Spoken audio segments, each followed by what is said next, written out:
삐뚤 목사. 예배 전에 이렇게 일찍 오는 청년들, 예배 섬긴 청년들한테 밥을 이렇게 같이 먹자고 하거든요. 이제 교회에서 식사를 대접해 주신단 말이에요.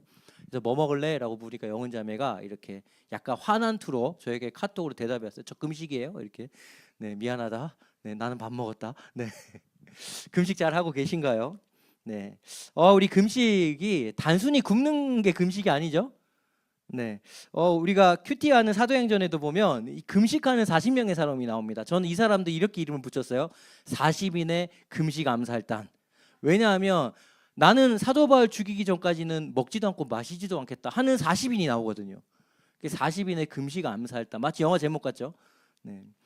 이 사람들도 금식을 했습니다. 근데 이 사람들이 40인의 금식 암살단의 금식을 보고 우리가 본받을 만한 금식이고 진짜 금식이라고 말할 수 있을까요? 없습니다. 왜냐하면 이 사람들의 금식은 내가 원함을 얻기 위하여, 특히 그것을 위하여 사람까지 죽이겠다라고 하는 금식이었거든요. 그러니까 단순히 밥을 굶고 똑같이 밥 굶는다고 다 같은 금식이 아닌 겁니다. 우리가 주님이 원하시는, 주님이 기뻐하시는 금식을 하게 되기를 소망합니다. 여기서 알 수 있는 게 이거예요. 내가 원하는 거 얻어내겠다고 하는 거는 금식이 아니라 단식이죠. 마치 저희 동준이가 이번에 11,000원짜리 게임이 새로 나왔는데, 스팀에서 게임이 나왔는데 이거 안 사주면 나 밥 안 먹어 하고 방에 들어가는 이놈은 저 그래서 사줬어요 결국. 네. 이거 단식이잖아요. 우리가 이걸 금식이라고 포장하면 안 됩니다. 내가 원하는 거 얻겠다고 그러니까 하나님 뜻도 모르고 그냥 내가 원하는 이거 달라고 밥 굶고 있는 이런 단식은 주님이 보실 때 아휴 신앙생활 20년이 됐는데 손 목사의 신앙생활이 네가 45년째가 됐는데 아직까지 단식을 45살이 돼서 엄마한테 원하는 거 안 준다고 나 밥 안 먹어 하면 이게 이상한 사람 아닙니까? 우리가 이런 단식이 아니라 진짜 금식을 하는 우리가 되길 소망합니다. 그래서 이 밤에 먼저 좀 우리가 금식이 뭔지를 좀 돌아봐야 돼요. 왜냐하면 이것이 오늘 말씀과 또 연관이 되거든요. 이사야 58장을 뭐라고 하냐면 금식장이라고 불러요. 금식이 뭔가를 주님이 설명해 주셨거든요. 여기 58장 3절 4절을 세 번역으로 가지고 왔는데 한번 읽어보겠습니다. 시작. 너희들이 금식하는 날 너희 자신의 향락만을 잡고 일꾼들에게는 무리하게 일을 시킨다. 너희의 목소리를 저 높은 곳에 들리게 할 생각이 있다면 오늘과 같은 이런 금식을 해서는 안 된다. 내가 원하는 거 주님 들어주세요 라고 하는 건 금식 아니래. 이런 하지 말라고 합니다. 먹고 사는 거 이거 이루려고 막 종에 일 시키면서 게임하고 오라가면서 그러면서 밥 굶고 있는 거 이거 금식 아니다라고 하세요. 어떤 게 진짜 금식인가? 주님이 이어서 말씀합니다. 6절 한번 볼까요? 시작. 내가 기뻐하는 금식은 부당한 결박을 풀어주는 것, 멍에 줄을 끌어주는 것, 압제받는 사람을 놓아주는 것, 모든 멍에를 꺾어버리는 것, 바로 이런 것들이 아니냐라고 말씀하십니다. 가만히 보세요. 뭔가 연약하고 약하고 부족한 사람을 우리로 표현하면 도와주는 거예요. 이어서 또 이야기합니다. 7절 볼까요? 시작. 또한 굶주린 사람에게 너의 먹거리를 나누어 주는 것, 떠도는 불쌍한 사람을 집에 맞아들이는 것이 아니겠느냐. 헐벗은 사람을 보았을 때 그에게 옷을 입혀주는 것, 너의 고륙을 피하여 숨지 않는 것이 아니겠느냐. 가족들이 아픈데 힘든데 무시하는 거, 신경 안 쓰는 거, 이거 금식 아니래요. 그러니까 단순히 밥만 굶는 게 금식이 아닌 거예요. 옆에 연약한 사람, 아픈 사람, 도움이 필요한 사람, 우리 이웃들, 형제 자매들을 돌아보고 혹시 그들에게 내가 해줄 수 있는 게 무엇일까 하며 액션하는 거, 행하는 거, 행하는 게 금식입니다. 그냥 밥 굶고 앉아서 정심에 우리 그러잖아요. 저도 예전에 이런 금식했어요. 오늘날로 따지면 수아자매 놀라지 마라, 네 얘기하는 거 아니니까. 밥을 굶고 이렇게 정심에 다 밥 먹으러 가는데 회사에 앉아 있어요. 그리고 심심하니까 유튜브를 열어 쇼츠를 1시간 동안 봅니다. 밥은 굶었어요. 그리고 정심 내내 쇼츠를 봤어요. 그리고 금식했다. 네 얘기 아니에요, 내 얘기예요. 네, 이게 금식일까요? 자신의 향락을 추구하면서 밥 굶는 거 금식 아닙니다. 주님이 원하시는 진짜 금식은 연약한 이웃을 위해 행하는 거. 우리가 이 4주간의 보물찾기 왜 금식합니까? 무엇 때문에 금식합니까? 우리가 품고 있는 그 영혼이 주님 앞에 돌아오기를 갈망하며, 그래서 그를 위해 내가 뭔가 할 수 있는 거, 그래서 그냥 금식이 아니라 그를 위해 기도하는 시간을 가지고, 그를 위해 주님 앞에 간구하는 시간을 가지고, 혹시 그에게 내가 뭘 해줄 수 없을까, 한 절의 말씀을 보내기도 하고, 또는 누군가의 기도를 부탁하고, 또 혹시 그 사람을 찾아가기도 하고, 이런 것이 바로 하나님이 찾으시는 기뻐하는 금식이다라는 것을 우리가 다시 한번 생각하시기를 바랍니다. 우리가 잘못하면 그래서 금식 릴레이 기도하는데 40인의 금식 암살단이 될 수도 있어요. 내가 원하는 거 얻겠다고. 우리가 다 기뻐하는 금식하는데 그 속에서 혼자 나 원하는 거 얻겠다고 하는 이런 어린아이 같은 금식이 아니라 주님이 기뻐하시는 이웃을 향해 액션하는 행하는 금식자가 되기를 우리 주 예수 그리스도 이름으로 축복합니다. 우리 주님이 이 놀라운 건요, 이걸 그냥 두지 않으세요. 이게 얼마나 좋으신지 이어서 말씀합니다. 8절 한번 볼까요? 금식하면, 그죠? 기뻐하시는 금식하면, 그리하면, 시작. 그리하면 내 빛이 새벽 햇살처럼 비칠 것이고 네 상처가 빨리 나을 것이다. 내 의를 드러내실 분이 내 앞에 가실 것이며 주님의 영광이 내 뒤에서 호위하실 것이다. 제가 이 석사 과정에 논문 쓸 때 몸이 좀 아팠어요. 살이 한 20kg 가까이 빠졌거든요. 그때 가끔 논문을 써야 될 것 같아요. 근데 그때 저 말씀을 주셨어요. 내가 너 아까디에서 호위하고 호령하고 호위하겠다라는 음성을 주셨는데, 알고 보니까 금식하라는 이야기였어요. 금식해요? 이웃을 향해 나아가라는 건데 이걸 깨닫지 못하고 저것만 붙들고 또 원함을 강구했었어요. 금식 암살단처럼. 하나님이 기뻐하시는 금식을 하면 주님이 우리에게 주신 이 빛, 우리는 빛과 소금이잖아요. 빛은 빛을 낼 수밖에 없습니다. 이 빛이 새벽 햇살처럼, 새벽 햇살 보셨습니까? 어둠을 깨치는 그 햇살, 얼마나 그 광명의 빛인지. 이 빛이 우리의 삶에 나타납니다. 가정으로부터, 이웃으로부터, 세상으로부터 받았던 상처 빨리 회복될 겁니다. 우리의 의의를 주신 예수님이 아카디에서 우리를 지키시며 잃어버린 영광을 가지고 우리를 호위해 주십니다. 그리고 더 놀라운 축복이 또 있어요. 9절 한번 볼까? 이어서 시작. 그때에 내가 주님을 부르면 주님께서 응답하실 것이다. 내가 부르실 때에 주님께서 내가 여기 있다 하고 대답하실 것이다. 믿으십니까? 주님이 기뻐하시는 금식을 하면 주님이 나 여기 있다 대답하신답니다. 내가 기도만 하면 주님이 응답 바로 하시고, 부르짖기만 하면 주님이 나 여기 있다 하신답니다. 들어보셨나요? 나 여기 있다. 우리가 이 40인의 금식 암살단 말고 주님이 기뻐하시는 이웃을 향하여 행하는 이 금식을 할 수 있게 되기를 소망합니다. 그런데 이렇게 얘기해 놓고 전 또 그래요. 또 이렇게 애처럼 원하는 거 해달라고 또 밥 굽는 단식을 또 하기도 하는데, 주님이 주신 이 음성 앞에 나 여기 있다, 이 음성 우리 한번 들어봐야 되지 않겠습니까? 이웃을 향해 금식하며 릴레이 금식기도 딱 하고 금요기도 딱 와서 말씀 듣고 기도하려고 주님 했는데 주님 한가 동시에 귀에 나 여기 있다, 나 주님의 음성이 들린 그 밤, 우리가 이런 기도자 되기를 우리 주 예수 그리스도 이름으로 축복합니다. 그래서 금식은 행동입니다. 이제 이게 이해가 되죠. 금식은 행동입니다. 밥 굽는 행동이 아니라 이웃을 향한 행동입니다. 밥만 굽는 금식 말고 액션 있는 이 금식, 주님이 기뻐하시는 금식, 상처가 회복되고 빛이 임하고 하나님이 아까디에서 호령하시고 호위하시는 이 놀라운 금식을, 나 여기 있다 이 음성이 날마다 삶에 울려 펴지는 이 아름다운 금식의 사람 되기를 소망합니다. 오늘 마태복음 3장으로 들어가는데요. 근데 3장 딱 읽으면 한 단어가 눈에 딱 띄죠. 바로 회개하라 단어입니다. 마태복음 3장에 회개가 여기저기 쏙쏙쏙 자꾸 튀어나옵니다. 근데 이 회개를 알고 나면 이 회개가 이 뭐 불편하잖아요. 회개 그러면, 그죠? 오늘 이 밤에 왜 회개가 불편한지, 그리고 회개가 뭔지 이걸 우리가 좀 정리해 보려고 합니다. 이 회개를 알고 나면 이 회개가, 와, 이게 진짜 엄청난 선물이구나, 이게 진짜 사랑의 끝판왕이구나, 이걸 깨닫게 될 겁니다. 오늘도 마태복음 3장을 열어주신 우리 주님 앞에 뭐 여러 가지 메시지가 있지만 오늘 회개라는 것을 한번 정리하며 달려가는 우리가 되기를 소망합니다. 그런 의미에서 우리가 좀 잠깐 한번 큐티 나눈 걸 한번 좀 생각해 볼 수가 있는데, 우리 사도행전이 이제 끝나갑니다. 사도행전 끝나면 히브리서 갔다가 이제 요한계시록 하면 올해가 끝나요. 힘을 내시기 바랍니다. 사도행전 24장부터 이제 고비의 장이거든요. 뭐 이상한 이름들이 나오고 끝까지 성공하시면 좋겠어요. 우리 목요일날 큐티를 보면 25장이 딱 들어가는데, 뭐 주님이 제 마음에 심어주신 음성이 하나 있어요. 에베소에서 온 유대인들이 이 막 바울을 잡겠다고 소동소동하고요. 그래서 종교 지도자들, 대제사장들, 대제사장 한 명이어야 되는데 당시에 타락한 모습이죠. 들과 이 사내들인 공회원, 종교 지도자들, 높은 사람들이 바울을 고소합니다. 그때 총독이 누구였냐면 벨릭스라는 총독이었어요. 근데 이 총독이 잘려요. 그리고 로마로 소환됩니다. 그리고 2년쯤 시간이 지나가지고 베스도라는 총독이 부임하게 됐어요.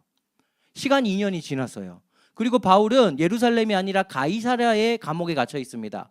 뇌물 안 줘서 갇혀 있는데, 근데 2년이 시간이 지났는데 이 대제사장들과 높은 사람들이 2년이 지났는데도 또 와가지고 가이사랴까지 쫓아와서 바울을 고소합니다. 바울 잡겠다고 또 고소합니다. 왜 고소했냐면 3절에 죽이려고. 예루살렘에 재판하게 해주세요 해서 예루살렘 오는 동안 숨어 있다가 암살하려고. 2년 동안 40인의 암살단이 밥을 굶진 못했을 거예요. 그럼 그들 죽었으니까. 또 암살하려고 저러고 있습니다. 이렇게 한번 생각해 봅시다. 대제사장, 산헤드린 공회원, 종교 지도자들 유대인이에요. 제사를 드릴까요? 안 드릴까요? 드려요. 일주일에 제사 몇 번 드릴까요? 여러 번 드리죠. 그러면 적어도 한 번이라고 생각해 봅시다. 2년이 지났어요. 제사 몇 번 드렸을까요? 1년은 52주 곱하기 2 하면 얼마나 드렸을까요? 수화자님 방금 대답했어요. 정확하게? 약 100번. 그죠? 약 100번. 네. 제사를 100번 드렸어요. 제사 오늘날로 따지면 예배입니다. 예배를 100번 드렸습니다. 근데 2년 전과 2년 후가 똑같아요. 여전히 내 뜻 이루겠다고 사람 죽이러 갑니다. 가이사라까지 쫓아가요. 예배를 100번 드리면 뭐합니까? 전혀 변화가 없어요. 여전히 내가 원하는 거 없겠다고 가이사라로 쫓아가고 있는 이 모습. 이 말씀을 이렇게 묵상하는데 저에게 주님이 이렇게 물으세요. 제가 이 말씀을 다 묵상하다 3절쯤 읽다가 역시 대제사장 들 안 돼 하고 있는데 주님이 제 마음에 손 목사야 너는 변화가 있니? 라고 하면서 2022년에 제 삶을 탁 비추어 주셨습니다. 어땠을까요? 변화가 있을까요? 조금 있어요. 뭐 배가 좀 쪘다가 줄어들었다 이런 거. 여전히 제 삶에 변화가 없는 모습. 혹시 오늘 여러분들은 어떠세요? 예배 100번 드리면 뭐합니까? 똑같은데 이 음성 앞에 여러분들은 어떠십니까? 예배를 얼마나 드리셨어요? 그런데 여러분들의 삶에는 이런 변화들이 일어나고 있나요? 이 예배를 1000번 연속으로 드린 사람이 있습니다. 누구냐면 솔로몬이죠. 1000번째. 번제는 자신의 짐승을 태워서 드리는 거죠. 즉 그 의미는 내가 불에 태워져서 나는 죽고 이제 예수로 산다. 이런 개념이란 말입니다. 나의 모든 것이 죽는 예배를 1000번을 드렸는데 역대하 1장에 딱 들어가면 이 1000번을 딱 드린과 동시에 솔로몬이 한 일이 있습니다. 당시 하나님이 왕을 세우면 이것 꼭 하지 말라고 하신 3가지가 있죠. 은금 많이 둬서 돈 의지하지 마. 아내 많이 둬서 외교력 의지하지 마. 군마 많이 둬서 군사력 의지하지 마. 한 가지만 해. 말씀 묵상해. 요거 딱 시켰는데 이 1000번 예배를 딱 드린과 동시에 곧바로 성경이 보여주는 모습은 은금 많이 둬. 병마 많이 둬. 아내 많이 둬. 예배를 1000번 드리면 뭐예요? 예배 이후의 삶이 이런데 이것이 진짜 예배일까요? 오늘 우리가 진짜 금식이 무엇인지 주님이 보여주시며 말씀을 여셨습니다.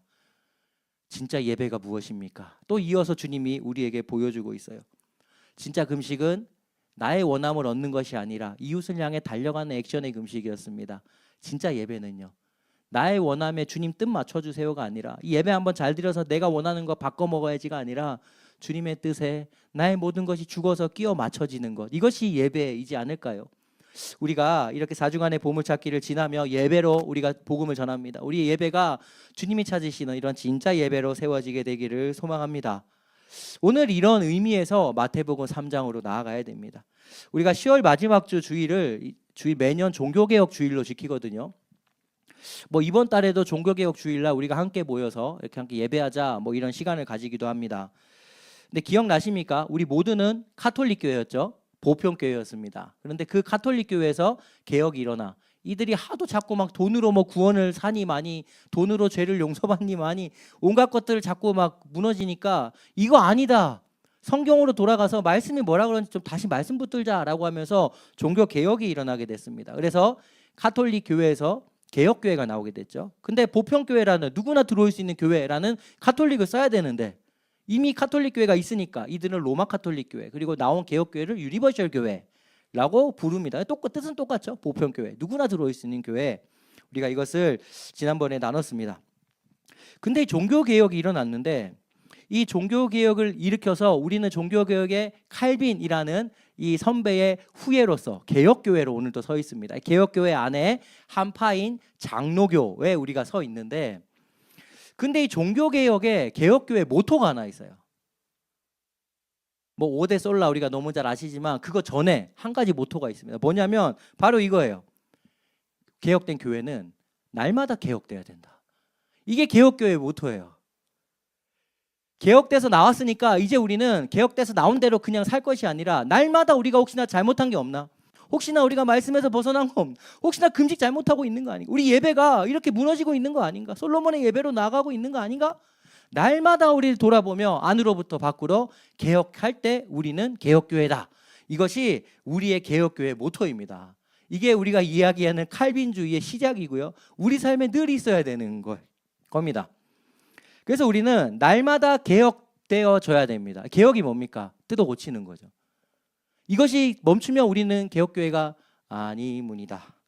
이 종교개혁이 시작되었던 시작, 루터가 이 반박문 붙였다라고 하죠. 근데 실제적으로 뭐 역사에 보면 반박문을 붙였는지는 몰라요. 그 루터는 그런 얘기를 한 적이 없는데 어쨌든 카톨릭 교회가 이 돈으로 죄를 용서받을 수 있다라는 면죄부를 팔기 시작해서 이건 아니다라고 하면서 이거 교회 잘못됐다라고 이렇게 반박문을 붙였는데 그 반박문의 첫 번째 내용이 뭐냐면 바로 이겁니다.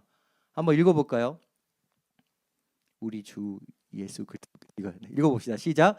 우리 주 예수 그리스도께서 회개하라 하셨을 때 이는 믿는 자의 삶 전체가 회개하는 삶이어야 함을 말씀하신 것이다. 우리가 종교개혁의 후예로 오늘 예배드리고 있는데 이 종교개혁을 일으켰던 루터의 첫 번째 논지가 뭐냐면 우리는 예수님이 회개하라고 하셨을 때 이것은 믿는 자의 삶 전체가 회개하는 삶을 살아야 된다는 것이다 라는 것이 종교개혁의 첫 번째 선포였어요. 전 여기서 이거를 딱 만나고 충격을 많이 받았습니다. 왜냐하면 회개는 알겠는데 회개하는 삶? 이게 이해가 안 됐거든요. 여러분도 회개하는 삶이 이해가 되시나요? 회개하는 삶. 예전에 제 회개는 이랬어요. 주일날 교회 가면 마침 제가 있었던 어릴 때 교회는 이 합심 참회 기도 시간이 있었습니다. 그래서 목사님이 예전에 이거 종 아세요? 땡땡땡 예배 시작할 때도 묵도하심으로 우리 주님 앞에 나아가겠습니다. 예배 중간에 대표 기도가 끝나면 참회 기도 시간이 있었어요. 목사님이 종을 칩니다. 땡땡 땡 이것도 순서가 있어요. 두 번 치고 좀 쉬었다가 세 번째 땅 칩니다. 이 레위기에 따라서 그렇게 하는 거죠. 땅 치고 지금부터 우리의 죄를 참회하는 시간을 갖겠습니다. 그러면 저는 그때 어떻게 했냐면 월요일부터 시작해서 토요일까지 지었던 죄를 하나씩 하나씩 이야기하며 잘못했어요라고 회개하기 시작했습니다. 그 참회기도 시간이 생각보다 짧아요. 화요일쯤 가면 끝나요. 항상. 그래서 수요일부터 죄를 회개하지 못했어요. 이런 저에게 회개하는 삶이라는 이야기를 하시는 이 루터의 이야기를 볼 때 이해가 안 되죠.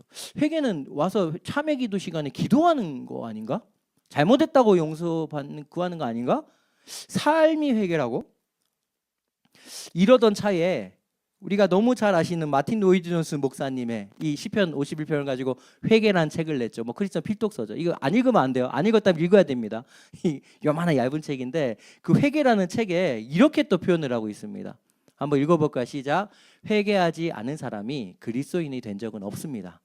당신의 삶에 회개의 특징이 나타나지 않는다면 그리스도인이라는 이름표를 떼어버린 것이 낫습니다. 다시 이야기하면 크리스천은 회개해야 되는 거예요. 그런데 삶의 회개의 특징이 나타나지 않으면 그리스도인이라는 이름표 떼버리는 게 낫지 않겠니? 라고 말씀하고 있습니다. 회개는 기도하는 거 아니에요. 거기 가서 그냥 참회기도 시간에 잘못했어요. 월요일날 거짓말했어요. 화요일 또 거짓말했어요. 월요일날 엄마한테 학원 간다고 학원비 받아놓고는 그걸로 게임했어요. 막 이런 거 고백하는 시간 아니에요. 문제집 산다 그러고는 다 막 뽑기했어요. 막 이런 거 고백. 이게 삶이 아니잖아요. 근데 회개를 자꾸 우리의 선배들은 삶이라고 하고요. 삶에서 회개의 특징이 나타나지 않으면 크리스천이 아니다 라고까지 이야기를 합니다. 그래서 고민이 되기 시작했습니다. 이런 고민이 됐어요. 먼저는 참회기도 시간에 시간이 한 정말 짧게 막 순서가 많을 때는 2분 이렇게 주시면 화요일 정도에까지만 회개를 하거든요. 그러면 그때 이제 예배가 끝나면 고민이 되기 시작하는 거예요. 수요일부터 토요일까지 죄는 어떡하지? 그래서 한 번 어떻게 했냐면 예배가 다 끝나고 모두가 다 나갈 때까지 기다렸다가 강대상에 무릎을 꿇고, 당시엔 신발 신고 올라오면 안 되는 문화 속에 무릎 꿇고 올라와서 강대상 옆에서 손을 올려서 땡땡 땡 하고 수요일부터 토요일까지 회개 기도하고 갔어요. 네, 그렇게 해야만이 뭔가 마음이 편안하고 죄를 용서받으니까요. 근데 또 이런 생각이 듭니다.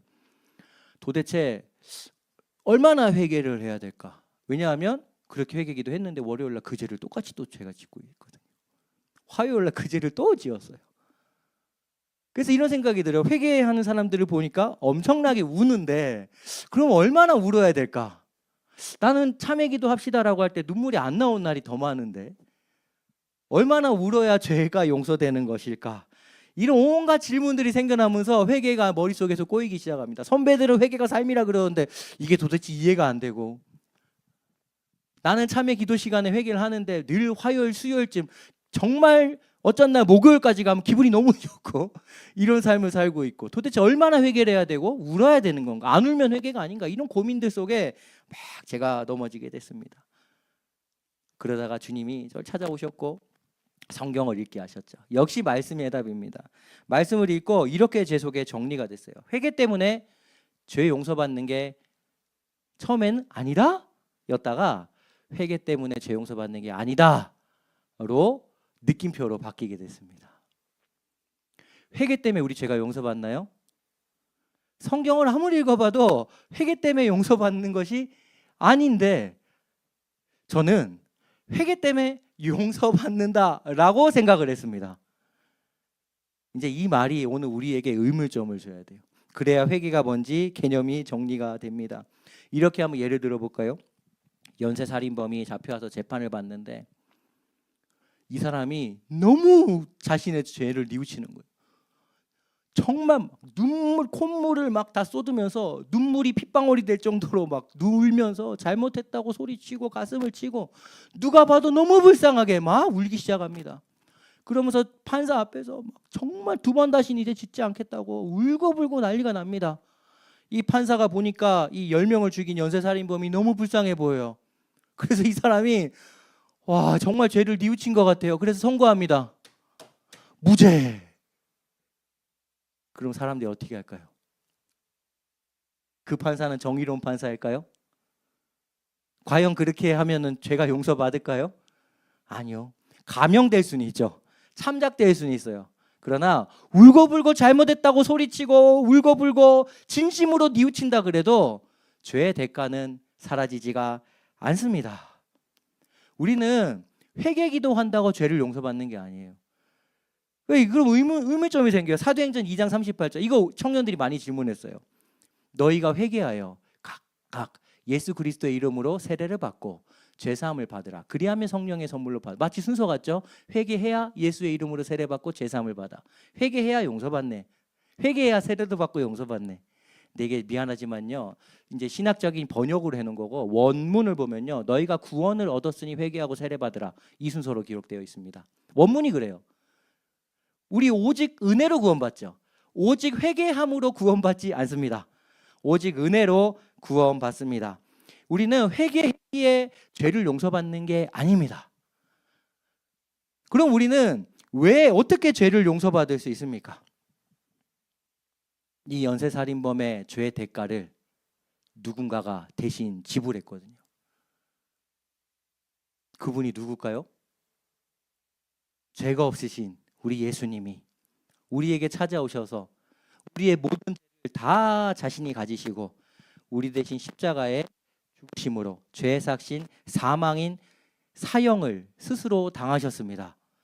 그래서 예수님 안에서 우리는 죄의 대가가 죄가 용서받은 겁니다. 회개해서 용서받는 게 아닙니다. 예수님이 십자가에 죽으셨기에 우리의 모든 죄는 용서받게 됨을 믿으시기 바랍니다. 그래서 회개를 볼 때 우리가 세 가지 오해가 생겨요. 첫 번째 오해가 뭐냐면 우리가 평생 짓는 죄 회개기도해야 용서받을 수 있다라는 겁니다. 베드로전서 1장 18절 말씀 한번 볼까요? 이렇게 말씀하시죠. 시작. 너희가 알거니와 너희 조상이 물려준 헛된 행실에서 대속함을 받은 것은 은이나 금같이 없어질 것으로 된 것이 아니요 오직 흠없고 점없는 어린 양 같은 그리스도의 보배로운 피로 된 것이니라.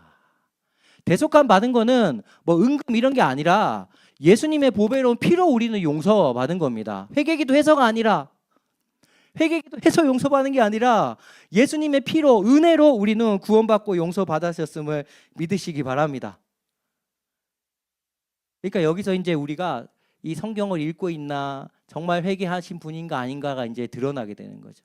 한 주간 지었던 우리의 죄를 뭐 또 용서하시고 이런 음성을 하시는 분들은 아직 회개를 잘 모르시는 겁니다. 저도 역시 그랬고요.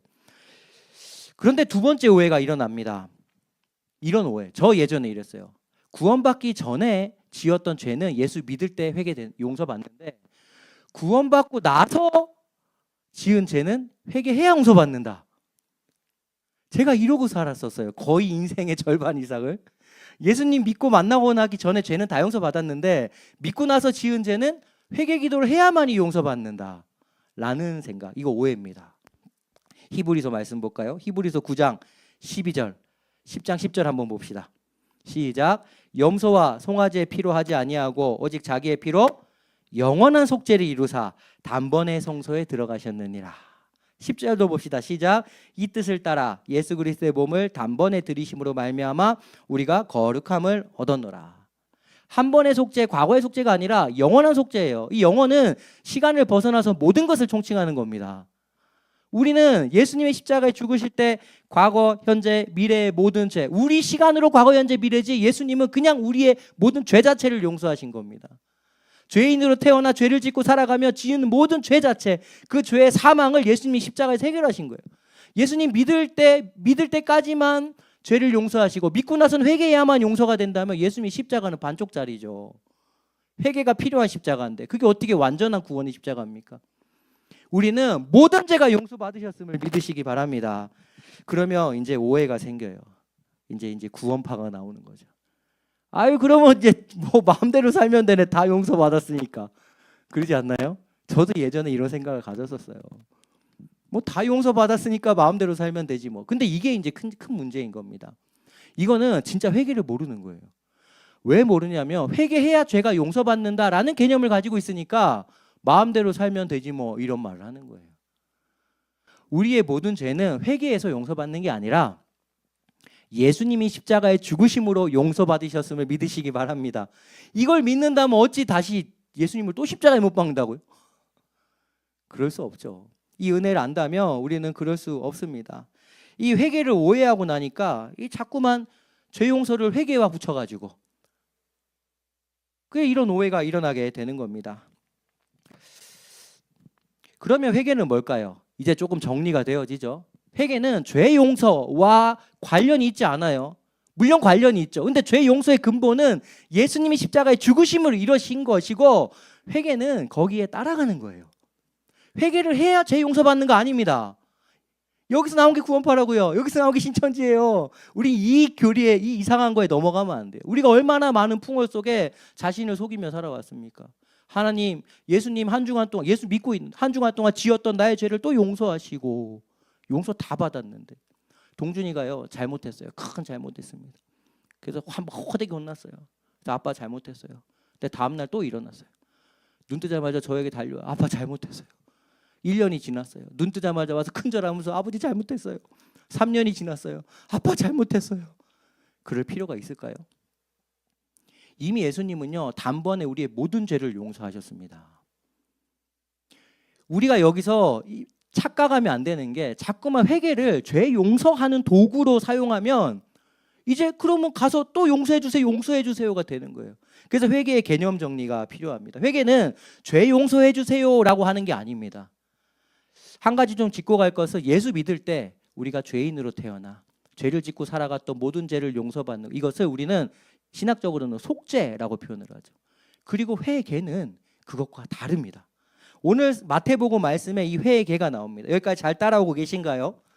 우리가 한번 회개를 정리하는 그런 시간이 되면 좋겠습니다. 오늘 마태복음 3장 펴놨으니까 3장 7절 한번 읽어볼까요? 7절 시작. 요한이 많은 바리새인들과 사두개인들이 세례 베푸는 데로 오는 것을 보고 이르되 독사의 자식들아 누가 너희를 가르쳐 임박한 진노를 피하라 하더냐.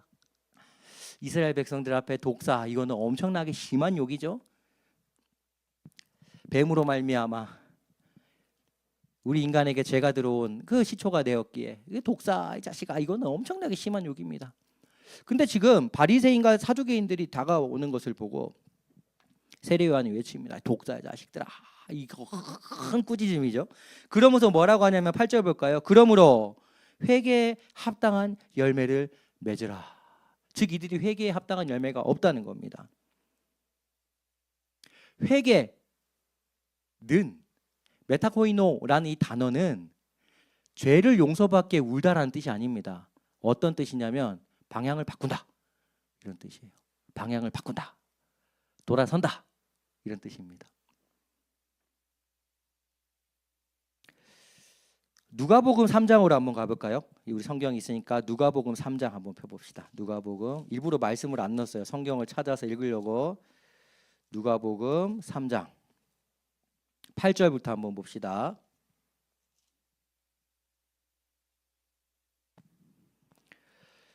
세례요한이 외칩니다. 그러므로 회개에 합당한 열매를 맺으라 라고 외칩니다. 10절에 보세요. 무리가 묻습니다. 그럼 우리가 무엇을 하리까? 액션이죠. 금식도 액션이었죠. 무리가 무엇을 하리까? 대답합니다. 세례요한이 옷 두 벌 있는 자, 옷 없는 자에게 나눠줘라. 먹을 것이 있는 자 나눠줘라. 세리들도 묻습니다. 우리가 무엇을 하리까? 액션입니다. 13절에 부과된 거 외에 거두지 말라. 14절에 군인들도 묻습니다. 우리는 무엇을 하리까? 대답합니다. 사람에게서 강탈하지 말고 거짓으로 고발하지 말고 받는 급료를 족한 줄로 알라. 참회 기도 시간에 잘못됐어요 라고 하는 것이 회개에 합당한 열매가 회개가 아니라 이것은 뭔 이야기할까요? 나만 내 배만 내 욕심만 내 쾌락을 쫓아갔던 삶에서 방향을 돌이켜라 라는 선포예요. 옷 한 벌 있는데 또 사고 또 욕심의 삶에서 돌이켜서 이웃을 향해 나아가라. 마치 금식과 같지 않나요? 회개는 앉아서 잘못됐어요 이게 전부가 아닙니다. 이것도 분명히 필요하죠. 이따가 살필 텐데 회개는 액션입니다.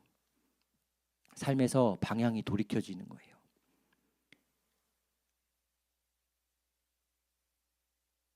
그렇다면 다시 신앙의 선배들의 고백을 볼까요? 루터가 반박문을 썼던 고백을 한번 볼까요? 우리 주 예수 그리스도께서 회개하라고 하셨을 때 이는 믿는 자의 삶 전체가 회개하는 삶이어야 함을 말씀하신 것이다. 이제 이게 이해가 되시나요? 회개는 참회 기도 시간에 잘못했어요 이야기하는 게 아니라 욕심을 따라갔던 삶을 돌이키는 삶입니다. 왜 저렇게 회개가 삶이라고 이야기하는지 아시겠나요?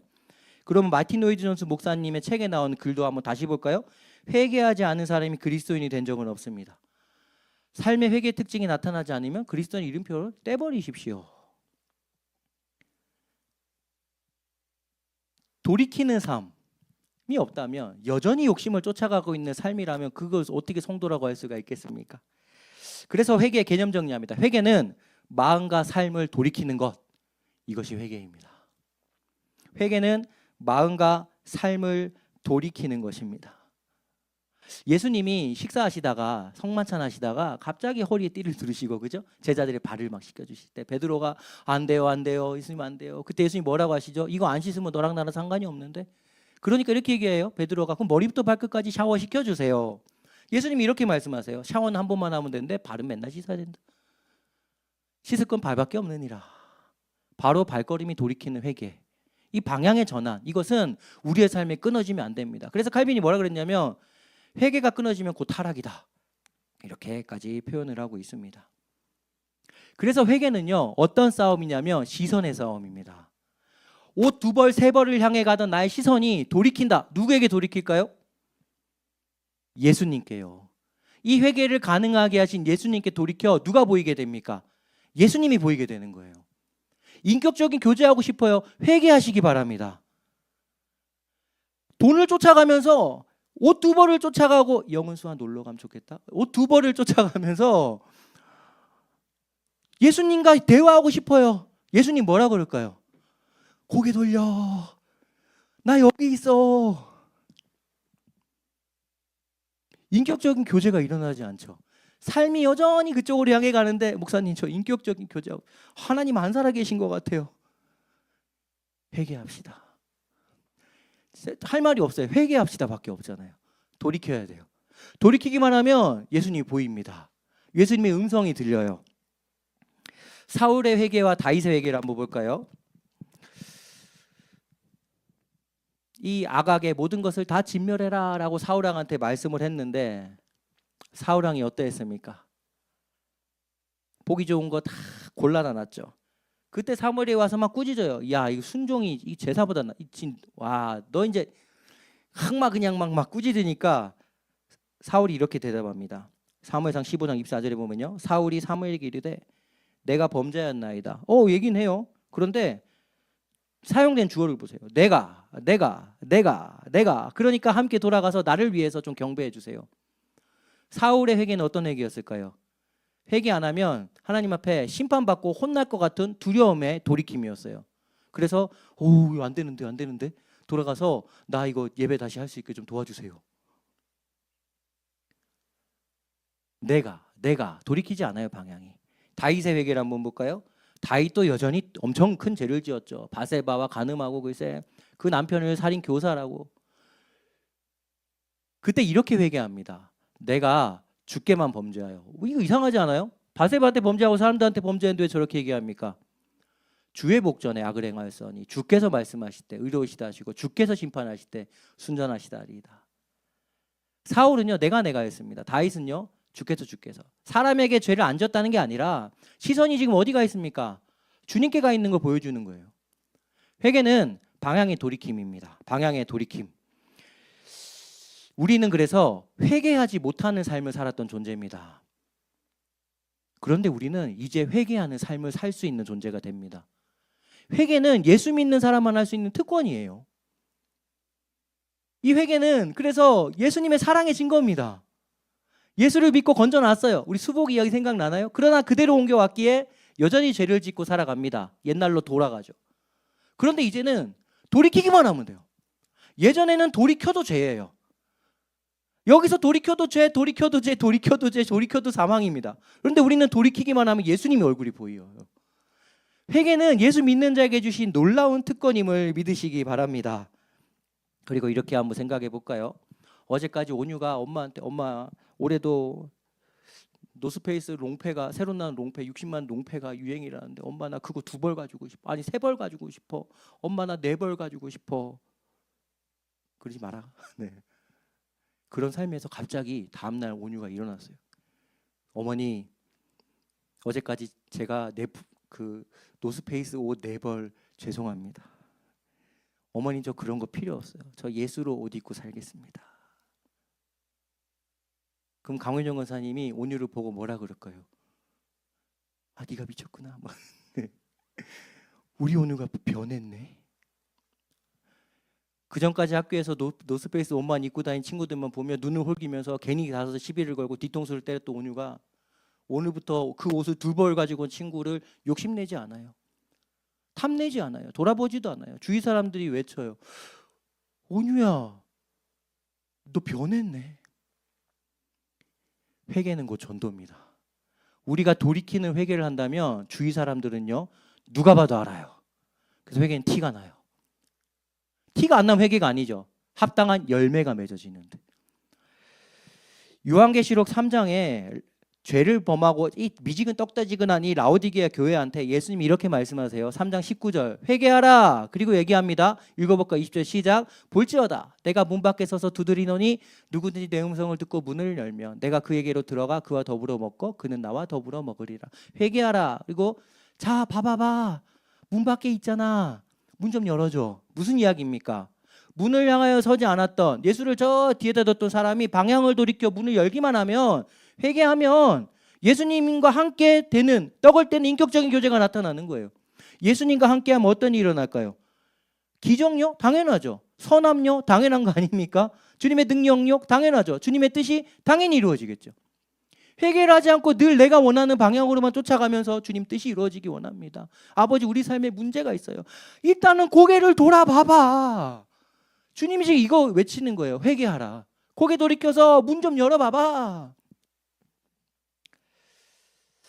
요나서 3장을 보면 이 회개하는 모습을 기가 막히게 잘 보여주고 있습니다. 말씀을 이렇게 뽑아왔는데 니느웨 성이 심판이 임했습니다. 그래서 요나 선지자를 보냈죠. 근데 이것이 또 안 가고 이렇게 하다가 결국은 다시 가게 되죠.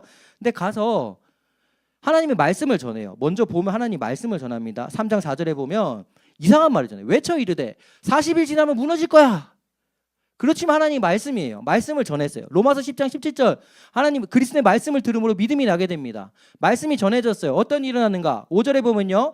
니느웨 사람들이 하나님을 믿고 하나님 말씀이 전하면 믿음이 나게 됩니다. 믿음이 나게 돼요. 그리고 회개가 일어나게 돼요. 이거 이따가 마지막 말씀으로 살필 텐데 하나님 말씀이 전해집니다. 하나님을 믿게 돼 믿음이 나게 되죠. 그리고 회개가 시작됩니다. 금식을 선포해요. 내가 즐겨하던 거 멈춥니다. 내 욕심을 멈추고 진짜 금식이죠? 이웃의 것을 향하여 가는 겁니다. 내가 즐겨하던 거 멈춰요. 그리고 굵은 베옷을 입습니다. 장례 때 입는 옷이에요. 나의 자아가 죽는 겁니다. 그리고 6절에 보면 보좌에서 일어납니다. 왕이. 내가 왕이었던 자리 일어나고 왕복을 벗습니다. 나 이런 사람이야. 다 세상의 것을 벗어냅니다. 그리고 8절에 가면 7번째 하나님을 힘써 부릅니다. 이게 우리가 얘기하는 기도죠. 그리고 각기 악한 길과 손으로 행한 강포에서 떠납니다. 돌이킵니다. 결론입니다. 10절 볼까요? 한번 읽어볼까요? 시작. 하나님이 그들이 행한 것 곧 그 악한 길에서 돌이켜 떠난 것을 보시고 하나님의 뜻을 돌이키사 그들에게 내리라고 하신 재앙을 내리지 아니하시리라. 행한 것을 보셨대요. 참회 기도한 것을 보신 게 아니라 그들이 행한 것을 보셨습니다. 악한 길에서 돌이킨 거. 회개는 예수 믿는 우리가 이제 회개는 저 월요일 날 잘못했어요. 화요일 날 잘못했어요. 이거 아니에요. 우리의 모든 죄는 십자가에서 용서받았습니다. 그래서 죄와 피 흘리기까지 싸우는 삶을 사는 거지 죄 지었으니까 용서해 주세요가 아니에요. 우리의 회개는 그 죄에서 돌이키는 행동이에요. 앉아서 잘못됐어요 해놓고 다음 주에 와서 또 잘못됐어요. 다음 주에 와서 또 잘못돼. 이거 회개 아니라니까. 이게 사울의 모습이에요. 잘못한 거 혼날까 봐 얘기하는 거. 그만 얘기해도 돼요. 그만 얘기해야 될 것은 방향을 바꾸는 겁니다. 방향은 바꾸지 않고 날마다 잘못됐어요. 또 잘못했어요. 또 잘못했어요. 일평생 이러고 살면 나중에 주님 뭐라 그러는지 알아요? 야야 내가 용서했다잖아. 동순아 이제 그만해도 돼. 아빠도 용서했어. 내 사랑 안 보여?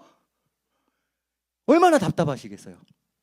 우리가 이런 어린아이에 자꾸만 뭐 용서해 주세요가 아니라 방향을 돌이키는 이 은혜가 있기를 소망합니다. 그래서 회개는요, 우리를 위해 십자가에 죽으신 예수님 때문에 주신 선물임을 믿으시기 바랍니다. 마태복음 3장 15절 이 예수님께서 이 땅에 오셔서 세례 요한한테 세례를 받으십니다. 뭐 여기서 끝나야 되는데 제가 효진에게 미리 이 본문 말씀을 줘가지고 이 말씀까지 붙여서 좀 더 전해야 되는데 3장 15절에 우리 오늘 본문 말씀이긴 한데요. 예수께서 대답하여 이르시되 이제 허락하라. 우리가 이와 같이 하여 모든 의를 이루는 것이 합당하니라 하시니 이 요한이 허락하는지라. 예수님은 세례 받으실 필요가 없는 분인데 세례 요한한테 세례를 받으러 가시죠. 그러면서 세례 요한이 이거 안 돼요. 이거 뭐 예수님이 왜 메시아가 왜 나한테 세례를 받아요? 그때 예수님이 이거 받아야 된다. 이거 모든 의를 이루는 거다라고 말씀하십니다. 고린도후서 5장 21절 한번 읽어봅시다. 시작. 하나님이 죄를 알지도 못하신 이를 우리를 대신하여 죄로 삼으신 것은 우리로 하여금 그 안에서 하나님의 의가 되려 하려 하십니다. 모든 의를 이루려고. 이 무엇을 이야기합니까? 죄를 알지 못하신 그분이 우리의 죄를 가져가시려고 세례로 오신 거예요. 세례는 죄인인 우리가 받는 겁니다. 이제 죄로부터 나는 예수님 믿을 거예요 라는 증거의 증표로 받는 겁니다. 세례가 죄를 용서하는 건 아니죠. 근데 예수님이 이걸 왜 받아요? 왜냐하면 나 참 인간이 되겠다라는 선포지요. 참 인간이 되셔서 우리 가운데 오셔서 우리에게 찾아오셔서 세례를 받으심으로 우리와 공감하시고 같아지셨습니다. 그래서 저 말씀처럼 우리를 하나님의 의가 되게 하시려고 우리의 모든 죄를 끌어안으시려고 세례를 받으러 이 땅 가운데 오셨습니다. 그래서 요한복음 1장 14절에 이렇게 말씀하시죠. 한번 읽어볼까요? 시작. 말씀이 육신이 되어 우리 가운데 거하심에 우리가 그의 영광을 보니 아버지의 독생자의 영광이요 은혜와 진리가 충만한지라. 예수님은 그래서 우리 가운데 오셨습니다. 영어 성경을 보면 어몽어스로 나오죠. 요즘 아이들이 좋아하는 게임이긴 해요. 마피아 게임의 이 온라인 버전인데 예수님은 어몽어스 하셨습니다. 왜 어몽어스 하셨습니까? 우리의 모든 죄를 끌어가시려고 우리 가운데 찾아오셨습니다. 근데 그 예수님이 어떻게 오셨는가? 말씀이 육신이 되어 오셨대요. 히브리서 4장 12절에 이렇게 말씀하시죠. 하나님의 말씀은 살아있고 활력이 있어 좌우의 날선 어떤 것보다 예리하여 혼과 영과 및 관정과 골수를 찔러 쪼개기까지 하며 또 마음의 생각과 뜻을 판단하나니 그래서 말씀은 지으신 것이 하나도 그 앞에 나타나지 않음이 없고 우리의 결산받으시의 눈앞에 만물이 벌거벗은 것 같이 드러나느니라. 하나님 말씀은 수수칼과 같아서 우리의 죄들이 드러나고요 방향이 바뀌었다 우리의 모습이 보입니다. 그래서 방향을 돌이켜야지 라고 하는 믿음을 나게 하고요 요나서 3장에 돌이키는 회개를 일어나게 하는 겁니다. 예수님은 말씀으로 우리 가운데 어몽어스 하셨습니다. 이것이 있기에 우리는 오늘 돌이키는 회개의 축복을 누리고 있는 겁니다. 이 축복을 근데 안 누리고 맨날 잘못됐어요, 또 잘못됐어요 반복하며 사실 겁니까? 이미 모두 십자가에서 죄를 용서받았는데 이제는 죄와 피 흘리기까지 싸우고 이제는 주님께 돌이켜 시선의 방향이 달라져서 예수님과 만나고 좀 밥도 먹고 인격적인 교제도 하고 우리가 그렇게 신앙생활 하게 되기를 소망합니다. 사울처럼 이 회개 안 하면은 용서 안 받으면 혼날까봐 심판받을까 무서워서 하는 이 뉘우침이 아니라 방향이 돌아가는 삶의 열매, 방향이 틀어지는 거. 다윗이 이렇게 밧세바 범하고 하나님께 방향이 돌렸어요. 그리고 그 죄를 일평생 짓지 않습니다. 이게 회개예요. 방향이 돌아갔는데 어찌 다시 그 죄를 지어요? 뒷걸음질 치어서 지을까요? 돈을 쫓아갔던 삶이 방향이 틀어지면 더 이상 가지 않아요. 이게 회개예요. 돌이키지 않으면 늘 쫓아가요. 이거는 신앙의 연수와 상관이 없습니다. 내가 오늘 회개하여 돌이켰는가 돌이키지 않았는가, 돈이라는 분야에 돈이 보이는가 예수님이 보이는가, 오늘 이 밤에 이걸 주님이 묻고 계시는 거예요.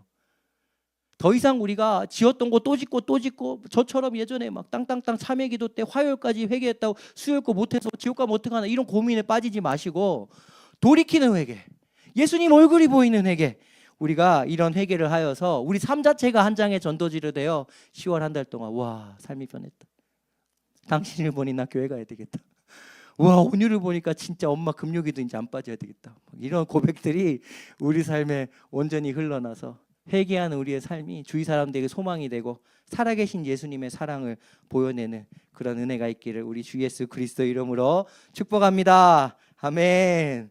네, 여러분 엄청 어려운 회개론을 오늘 이 밤에 우리가 이렇게 함께 나누게 됐습니다.